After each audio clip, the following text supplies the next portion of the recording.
پنجاب کے شہر گوجرانوالہ میں ایک حکیم صاحب ہوا کرتے تھے، جن کا مکتب ایک پرانی سی عمارت میں ہوتا تھا۔ حکیم صاحب روزانہ صبح مکتب جانے سے قبل بیوی کو کہتے کہ جو کچھ آج کے دن کے لیے تم کو درکار ہے ایک چٹ پر لکھ کر دے دو۔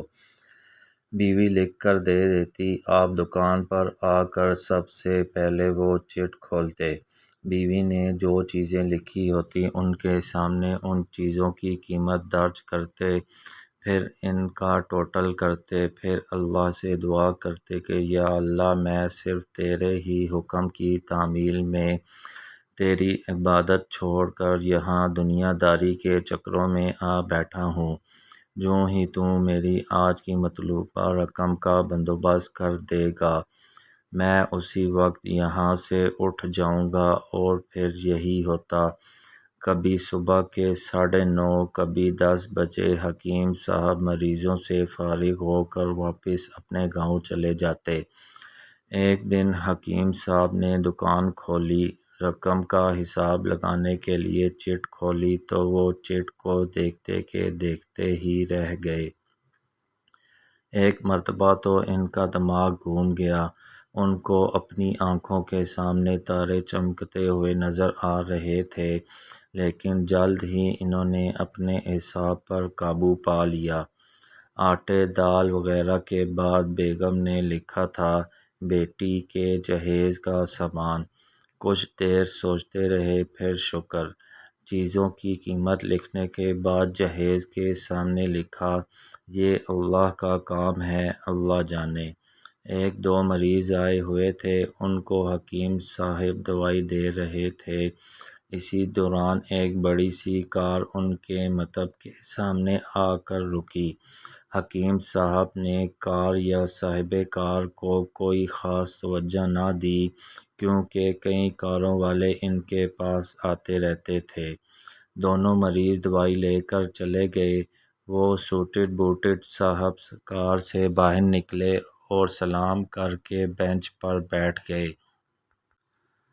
حکیم صاحب نے کہا کہ اگر آپ نے اپنے لیے دوائی لینی ہے تو ادھر سٹول پر آ جائیں تاکہ میں آپ کی نبض دیکھ لوں، اور اگر کسی مریض کی دوائی لے کر جانی ہے تو بیماری کی کیفیت بیان کریں۔ وہ صاحب کہنے لگے حکیم صاحب میرا خیال ہے آپ نے مجھے پہچانا نہیں، لیکن آپ مجھے پہچان بھی کیسے سکتے ہیں کیونکہ میں 15-16 سال بعد آپ کے مکتب میں داخل ہوا ہوں۔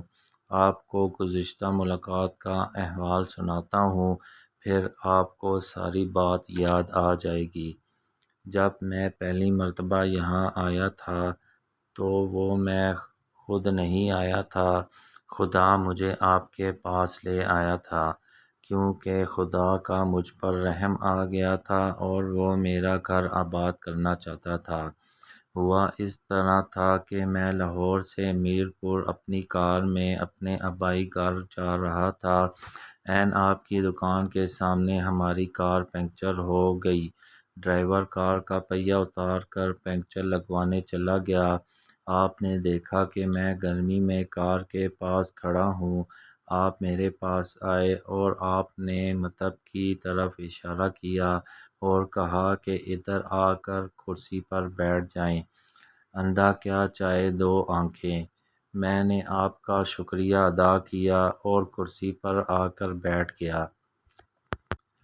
ڈرائیور نے کچھ زیادہ ہی دیر لگا دی تھی۔ ایک چھوٹی سی بچی بھی یہاں آپ کی میز کے پاس کھڑی تھی اور بار بار کہہ رہی تھی چلیں نا مجھے بھوک لگی ہے۔ آپ اسے کہہ رہے تھے بیٹی تھوڑا صبر کرو ابھی چلتے ہیں۔ میں نے یہ سوچ کر کہ اتنی دیر سے آپ کے پاس بیٹھا ہوں، مجھے کوئی دوائی آپ سے خریدنی چاہیے تاکہ آپ میرے بیٹھنے کو زیادہ محسوس نہ کریں۔ میں نے کہا حکیم صاحب میں 5-6 سال سے انگلینڈ میں ہوتا ہوں، انگلینڈ جانے سے قبل میری شادی ہو گئی تھی، لیکن ابھی تک اولاد کی نعمت سے محروم ہوں۔ یہاں بھی بہت علاج کیا اور وہاں انگلینڈ میں بھی، لیکن ابھی قسمت میں مایوسی کے سوا اور کچھ نہیں دیکھا۔ آپ نے کہا میرے بھائی توبہ استغفار پڑھو، خدا را اپنے خدا سے مایوس نہ ہو، یاد رکھو اس کے خزانے میں کسی شے کی کمی نہیں، اولاد مال و اسباب اور غمی خوشی زندگی موت ہر چیز اسی کے ہاتھ میں ہے، کسی حکیم یا ڈاکٹر کے ہاتھ میں شفا نہیں ہوتی اور نہ ہی کسی دوا میں شفا ہوتی ہے، شفا اگر ہونی ہے تو اللہ کے حکم سے ہونی ہے، اولاد دینی ہے تو اسی نے دینی ہے۔ مجھے یاد ہے آپ باتیں کرتے جا رہے اور ساتھ ساتھ پڑیاں بنا رہے تھے، تمام دوائیاں آپ نے 2 حصوں میں تقسیم کر کے 2 لفافوں میں ڈالیں، پھر مجھ سے پوچھا کہ آپ کا نام کیا ہے، میں نے بتایا کہ میرا نام محمد علی ہے، آپ نے ایک لفافے پر محمد علی اور دوسرے پر بیگم محمد علی لکھا، پھر دونوں لفافے ایک بڑے لفافہ میں ڈال کر دوائی استعمال کرنے کا طریقہ بتایا۔ میں نے بے دلی سے دوائی لے لی کیونکہ میں تو صرف کچھ رقم آپ کو دینا چاہتا تھا، لیکن جب دوائی لینے کے بعد میں نے پوچھا کتنے پیسے، آپ نے کہا بس ٹھیک ہے۔ میں نے زیادہ زور ڈالا تو آپ نے کہا کہ آج کا کھاتا بند ہو گیا ہے۔ میں نے کہا مجھے آپ کی بات سمجھ نہیں آئی۔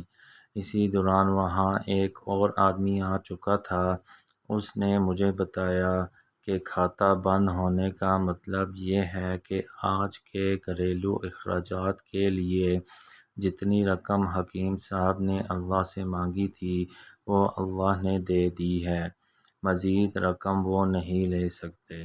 میں کچھ حیران ہوا اور کچھ دل میں شرمندہ ہوا کہ میرے کتنے گھٹیا خیالات تھے اور یہ سادہ سا حکیم کتنا عظیم انسان ہے۔ میں نے جب گھر جا کر بیوی کو دوائیاں دکھائیں اور ساری بات بتائی تو بے اختیار اس کے منہ سے نکلا، وہ انسان نہیں کوئی فرشتہ ہے اور اس کی دی ہوئی ادویات ہمارے من کی مراد پورے کرنے کا باعث بنے گی۔ حکیم صاحب آج میرے گھر میں 3 پھول اپنی بہار دکھا رہے ہیں، ہم میاں بیوی ہر وقت آپ کے لیے دعائیں کرتے رہتے ہیں۔ جب بھی پاکستان چھٹی آیا کار ادھر روکی لیکن دکان کو بند پایا۔ میں کل دوپہر بھی آیا تھا، آپ کا مطلب بند تھا۔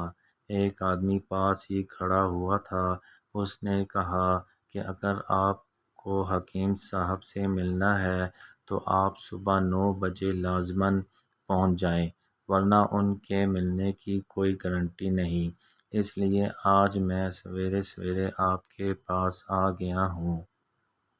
محمد علی نے کہا کہ جب 15 سال قبل میں نے یہاں آپ کے مکتب میں آپ کی چھوٹی سی بیٹی دیکھی تھی تو میں نے بتایا تھا کہ اس کو دیکھ کر مجھے اپنی بھانجی یاد آ رہی ہے۔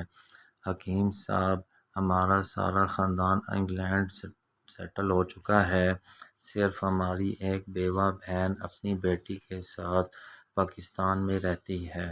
ہماری بھانجی کی شادی اس ماہ کی 21 تاریخ کو ہونا تھی۔ اس بھانجی کی شادی کا سارا خرچ میں نے اپنے ذمہ لیا تھا۔ 10 دن قبل اسی کار میں اسے میں نے لاہور اپنے رشتہ داروں کے پاس بھیجا کہ شادی کے لیے اپنی مرضی کی جو چیز چاہیے خرید لے۔ اسے لاہور جاتے ہی بخار ہو گیا لیکن اس نے کسی کو نہ بتایا۔ بخار کی گولیاں ڈسپرین وغیرہ کھاتی اور بازاروں میں پھرتی رہی۔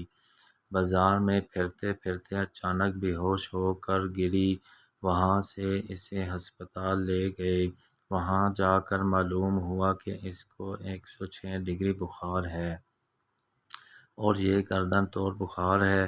وہ بے ہوشی کے عالم ہی میں اس جہان فانی سے کوچ کر گئی۔ اس کے فوت ہوتے ہی نہ جانے کیوں مجھے اور میری بیوی کو آپ کی بیٹی کا خیال آیا۔ ہم میاں بیوی نے اور ہماری تمام فیملی نے فیصلہ کیا ہے کہ ہم اپنی بھانجی کا تمام جہیز کا سامان آپ کے ہاں پہنچا دیں گے۔ شادی جلد ہو تو اس کا بندوبست خود کریں گے، اور ابھی کچھ دیر ہے تو تمام اخراجات کے لیے رقم آپ کو نقد پہنچا دیں گے۔ آپ نے نہ نہیں کرنی، آپ اپنا گھر دکھا دیں تاکہ سامان کا ٹرک وہاں پہنچایا جا سکے۔